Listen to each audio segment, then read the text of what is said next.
नवोदय प्रवेश परीक्षा विषय अंकगणित इयत्ता 5वी।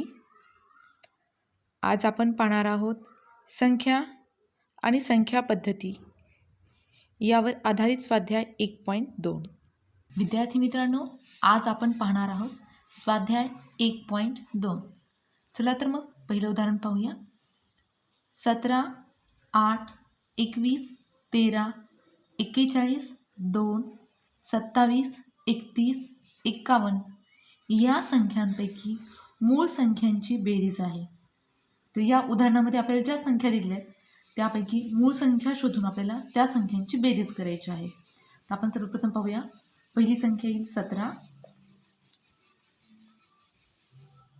दुसरी 8 नाही आहे, 21 पण नाही, 13, नंतरची 41, 2 आणि 31 या 5 मूळ संख्यांची आपल्याला इथे या ठिकाणी बेरीज करायची आहे। 7 आणि 3 10 आणि 11, 11 12 13 आणि 14 4 हातचा 1 आला, 1 2 4 आणि 2 6 7 8 9 आणि 1 10। तर 104 दिलेल्या वरील मूळ संख्यांची जर आपण बेरीज केली तर ती आलेली आहे 104, पर्याय क्रमांक सी। दुसरं उदाहरण पाहूया।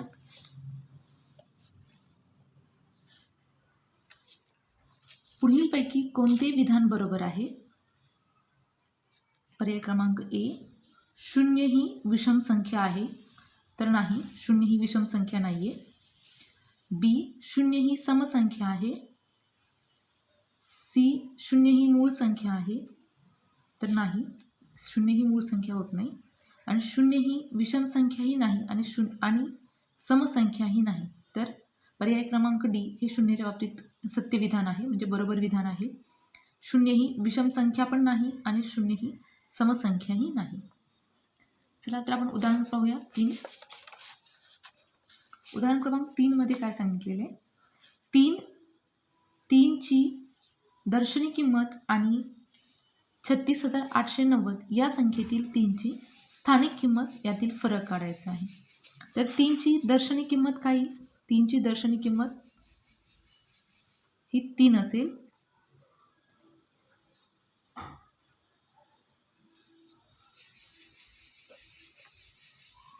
आणि दिलेल्या संख्येतली म्हणजे 36,890 या संख्येतील 3 ची स्थानिक किंमत आपल्याला काढायची आहे। जर आपण स्थान पाहिलं तर एकक, दशक, शतक, हजार आणि दशहजार, म्हणजे 3 ची स्थानिक किंमत येईल 30,000।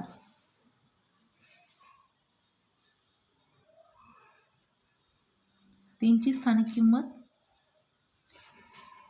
30,000 येईल। आणि आपल्याला विचारलेले की यातील फरक म्हटल्यावर आपल्याला काय करावे लागेल? वजाबाकी करावी लागेल। 30,000 मधून आपण जर 3 वजा केले तर आपल्याला उत्तर मिळेल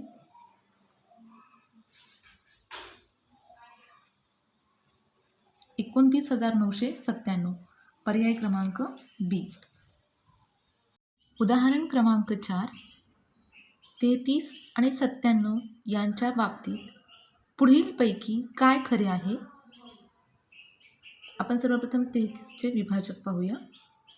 33 चे विभाजक येतील 1, 3, 11 आणि 33। 97 चे विभाजक पाहू, 1 आणि 97। आपण पर्याय पाहूया। ए, दोन्हीही मूळ संख्या आहेत, दोन्हीही मूळ संख्या नाही आहेत, म्हणजे हे विधान खरे होत नाही। बी, दोन्हीही सहमूळ संख्या आहेत। बी जर आपण पाहिलं सहमूळ संख्या, तर सहमूळ संख्या म्हणजे काय? तर ज्या दोन संख्यांच्या एक आणि एकच विभाजक हा सामायिक असतो, म्हणजे सारखा असतो। तर आपण या दोन्ही संख्यांच्या बाबतीत जर पाहिलं तर फक्त एकच त्यांचा सामायिक विभाजक आहे, त्यामुळे या दोन्हीही सहमूळ संख्या होत आहेत। सी पर्याय होता, दोन्ही 11ची गुणिते आहेत।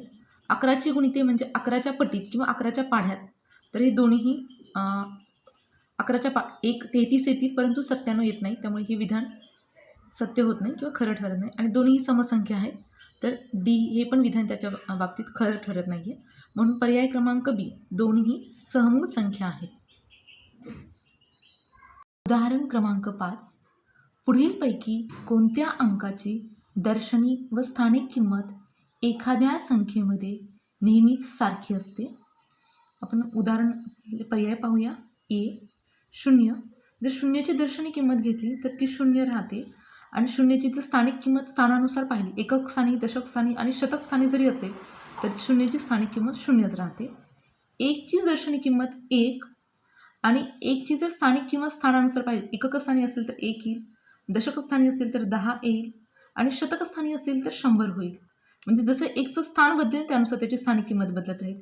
याच प्रकारे 2चं राहील. 2ची दर्शनी किंमत 2, 2ची स्थानिक किंमत एकक स्थानी 2 असेल, दशक स्थानी 20, शतक स्थानी 200, अशीच हजार स्थानी वाढत जाईल. 3च्या बाबतीतही तसेच असेल. 3ची दर्शनी किंमत 3, 3ची स्थानिक किंमत एकक स्थानी 3, दशक स्थानी 30, शतक स्थानी 300 होईल. म्हणजेच फक्त 0 ह्या अंकाची कोणत्याही संख्येमध्ये दर्शनी किंमत आणि स्थानिक किंमत ही नेहमीच सारखी राहते. म्हणून पर्याय क्रमांक हे ए हे याचं उत्तर असेल. प्रश्न क्रमांक 6.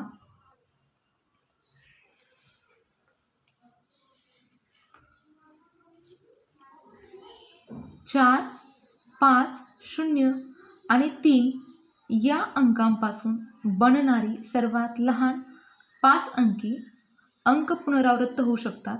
पुनरावृत्त म्हणजे पुन्हा पुन्हा घेता येतात. संख्या कोणती? तर आपल्याला जे दिलेले अंक आहेत ते आहेत 4, 5, 0 आणि 3. या दिलेल्या 4 अंकांपासून आपल्याला 5 अंकी लहान संख्या तयार करायची आहे. तर आपण काय करूया, सर्वात प्रथम 3 घेऊ. लहान संख्या तयार करायची आहे म्हणून आपण 0 पुनरावृत्त म्हणजे पुन्हा 2 वेळा घेऊया. त्यानंतर 4 आणि नंतर 5. तर आपली जी संख्या तयार होईल ती असेल 30,045. पर्यायामध्ये पाहूया तर पर्याय क्रमांक बी ही 30,045 ही संख्या आपली तयार झालेली आहे. उदाहरण क्रमांक 7. n या कोणत्याही नैसर्गिक संख्येच्या बाबतीत पुढीलपैकी कोणते विधान सत्य आहे?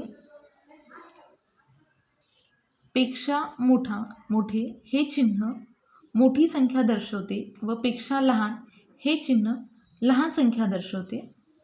तर सर्वप्रथम आपण समजून घेऊया नैसर्गिक संख्या म्हणजे काय. नैसर्गिक संख्या म्हणजे ज्या संख्यांचा वापर मोजण्यासाठी केला जातो अशा संख्यांना नैसर्गिक संख्या असे म्हणतात. नैसर्गिक संख्यांनाच मोजसंख्या असे सुद्धा म्हणतात. तर नैसर्गिक संख्या कोणत्या? तर 1, 2, 4, 10, 100 अशा अनंत संख्या म्हणजेच नैसर्गिक संख्या. तर आपण पाहूया त्याच्या बाबतीत कोणतं विधान सत्य आहे. यांचा वर्ग हा मोठा आहे किंवा पेक्षा मोठा आहे यांच्या घनपेक्षा, तर हे विधान सत्य होऊ शकत नाही. यांचा घन हा मोठा आहे यांच्या वर्गापेक्षा, हेही विधान सत्य नाही आहे. सी आहे यांचा वर्ग वजा यांचा घन पेक्षा मोठा आहे शून्यपेक्षा, हेही विधान सत्य नाही आहे. आणि n पेक्षा मोठे आहे शून्यपेक्षा, म्हणजेच n हे मोठे आहे शून्यपेक्षा, तर डी हा पर्याय योग्य उत्तर होईल. कारण नैसर्गिक संख्या सुरू होतात 1 पासून, म्हणून नक्कीच नैसर्गिक संख्या ही शून्यपेक्षा मोठी असेल. म्हणून पर्याय क्रमांक डी हे याचं उत्तर असेल.